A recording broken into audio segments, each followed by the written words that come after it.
Oke, kembali lagi di channel saya. Makasih buat kalian yang sudah mengklik video ini ya. Kali ini informasi terbaru terkait pagar laut ya kan, yang lagi viral di mana-mana, di sosmed manapun lagi muncul ya kan. Bahkan lagi muncul video Said Didu ya, yang nyemplung ke laut memegang pagar laut ya kan. Wah, kali ini tim Prabowo Gibran juga berhasil mengungkap asal pagar laut tersebut ya kan. Kita lihat gimana videonya. Sebelum kita ke video, bantu subscribe channel saya belum subscribe. Tidak tunggu lama, kita ke video langsung. Let's go.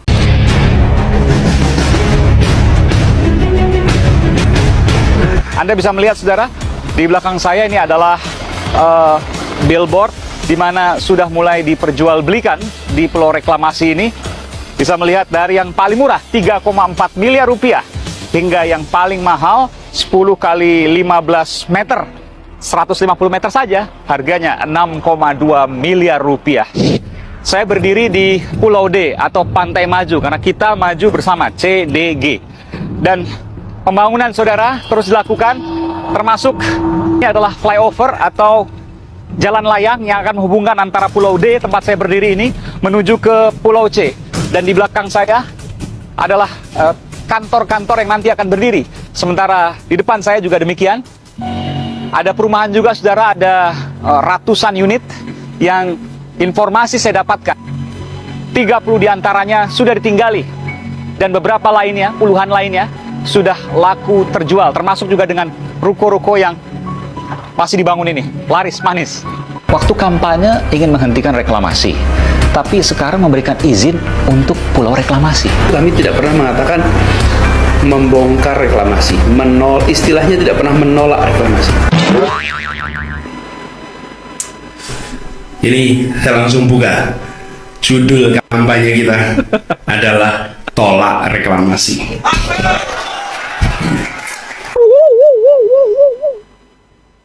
Menolak pembangunan pulau reklamasi untuk kepentingan komersial. Reklamasi di Teluk Jakarta ternyata berbau korupsi setelah KPK menangkap 4 orang dalam operasi tangkap tangan, diduga masih banyak pihak yang terlibat. Komunitas Tionghoa anti korupsi, Lius Sungkarisma, menduga Gubernur DKI Jakarta Basuki Cahayapurnama diduga mengetahui perihal dugaan korupsi tersebut. Dan pemirsa, berikut pernyataan Lius hadir dalam Anyis Petang kemarin. Kalau lihat kasusnya ini pasti saya katakan pasti. Pasti itu dari dasar apa? Lah karena ini izin ini kan gubernur nggak punya kewenangan, tapi dia teken berapa izin kepada berapa perusahaan. Itu jelas salah, nggak boleh. Setelah salah baru DPR-nya kan di lobi-lobi dan tertangkap tangan, terima duit. Kalau nggak salah kenapa mesti dibayar? Kan gubernur kita terkenal katanya bersih. Kenapa dia lakukan itu? Nah, saya senang hari ini ada Pak Prianto. Jadi Pak Ahok ini dasarnya katanya ini Pak Foke yang ya, udah betul. Lah, Pak Foke-nya juga salah kalau menurut saya. Ini bukan kewenangan gubernur, ini kewenangan Menteri Kelautan, kewenangan pusat. Gubernur nggak bisa kasih izin sebelum ada approval dari Menteri Kelautan. Tapi ini kan dipaksakan, dan ini pertanyaannya, urgensinya apa sih? Gubernur sampai neken bangun dulu. Protes ini luar biasa loh. Semua kelompok lingkungan hidup sudah nyatakan nggak setuju, merugikan nelayan. Tapi kenapa dipaksakan? Wah, dia melakukan pembenaran. Bukan dia yang teken, tapi begitu beredar di sosial media, dia ikut teken, baru dah dia bilang macam-macam. Nah, yang menarik tuh jalan Tuhan. Ketangkep tangan nih barang. Bunyi. Nah, ini dahsyat, saya bilang pengembangnya ini pengembang kelas 1 di Indonesia yang sudah ditetapkan menjadi tersangka oleh KPK. Nah, hendaknya KPK jangan tanggung. Kenapa saya katakan jangan tanggung? Waktu KPK mau dikriminalisasi, kita rakyat begitu lihat televisi, rame-rame datang jadi bemper di KPK. Kita lawan. Nggak boleh KPK ada penyidiknya yang ditangkap. Tapi sekarang, tatkala ada audit investigasi yang bersifat final dan mengikat, itu dari Badan Pemeriksa Keuangan yang diminta oleh KPK kok tidak dilaksanakan, padahal isinya adalah ada kerugian negara. Tahu kan program Gubernur DKI Jakarta Anies Baswedan Rumah DP 0% yang akhirnya diganti nama jadi Rumah DP 0 Rupiah? Anies berambisi membangun 13.830 unit rumah tanpa DP sampai tahun 2022. Sayangnya rumah-rumah ini kurang laku di masyarakat. Bulan Februari tahun lalu baru ada 225 unit yang laku kejual dari 780 unit di Kelapa Village. Sekarang malah kecium kasus korupsi.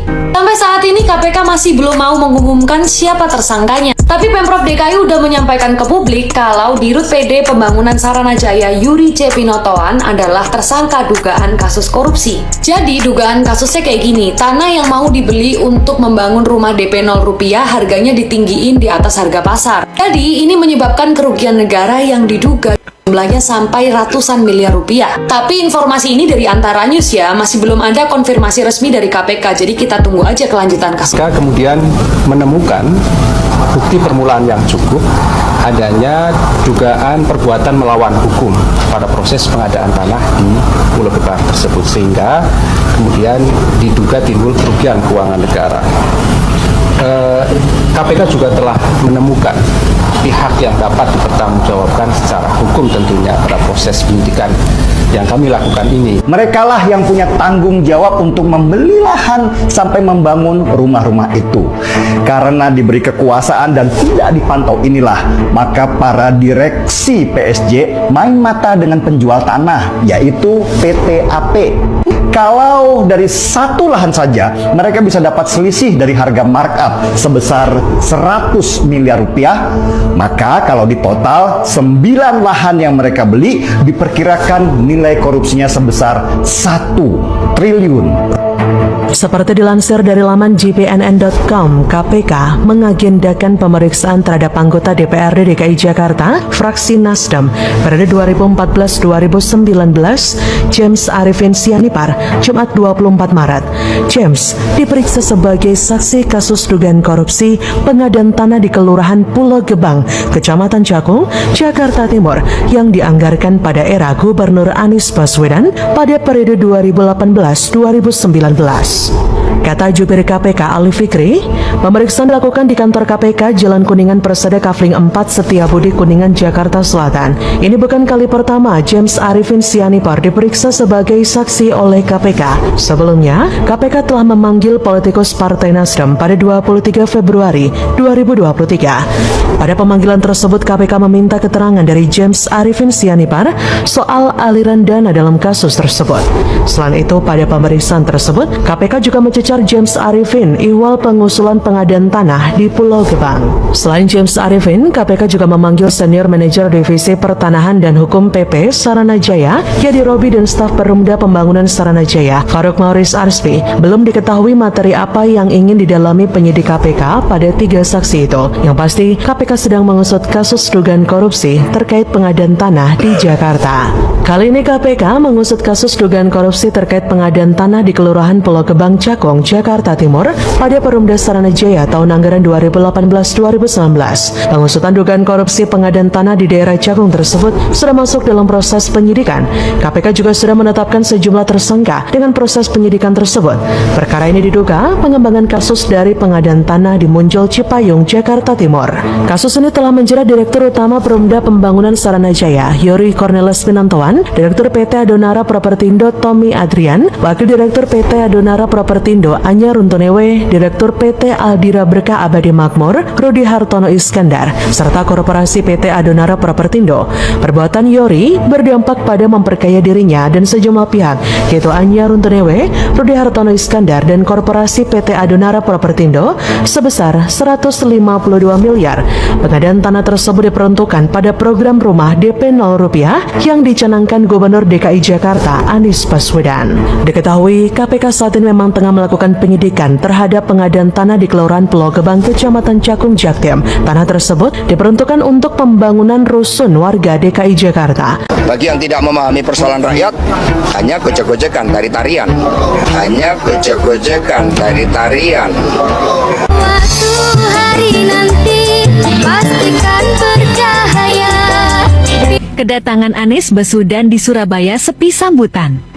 Balik sholat Jumat yang awalnya berniat untuk belusukan ke perkampungan warga ternyata di luar ekspektasi. Warga ternyata tidak menghiraukan kedatangan Anies Baswedan dan kawan-kawan. Masuk sih Pak?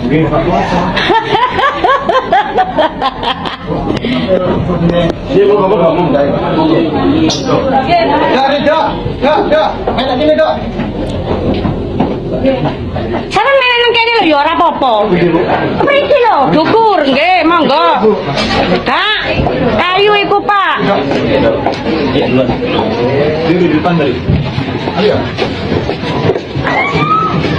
Dari tampilan video tersebut terlihat bahwasanya Anies Baswedan tidak diminati masyarakat Kota Pahlawan. Masyarakat Surabaya menilai bahwa Anies datang dengan gagasan-gagasan yang tidak relevan dan belum bisa menjadi pemimpin.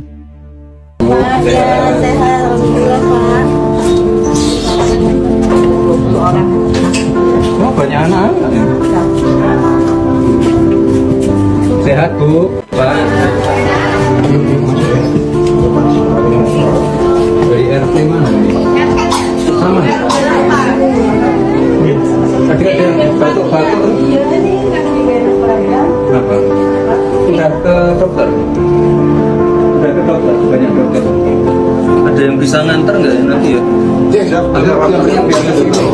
Kena asap? Iya. Yang memang udah batuk. Gibran itu muncul dan mencuat karena memiliki potensi untuk dipilih oleh masyarakat. Apakah bodoh Pak Prabowo yang kalah berkali-kali tidak memperhitungkan itu? Betul. Dulu Prabowo ketika bergabung kepada Jokowi ada banyak yang menolak dan kemudian meninggalkan Prabowo. Berarti dia bukan pendukung Prabowo. Betul tidak? Betul. Dia mendukung Prabowo karena membenci Jokowi. Karena dia membenci Jokowi, maka dia pilihannya ke Prabowo. Ketika Prabowo bersentuhan dengan Jokowi, dia tinggalkan karena kebenciannya ada di situ. Sama saja dengan Pak Jokowi. Kita lihat sekarang, pendukung-pendukung Jokowi tiba-tiba meninggalkan Jokowi karena sebenarnya bukan Jokowi yang dia dukung.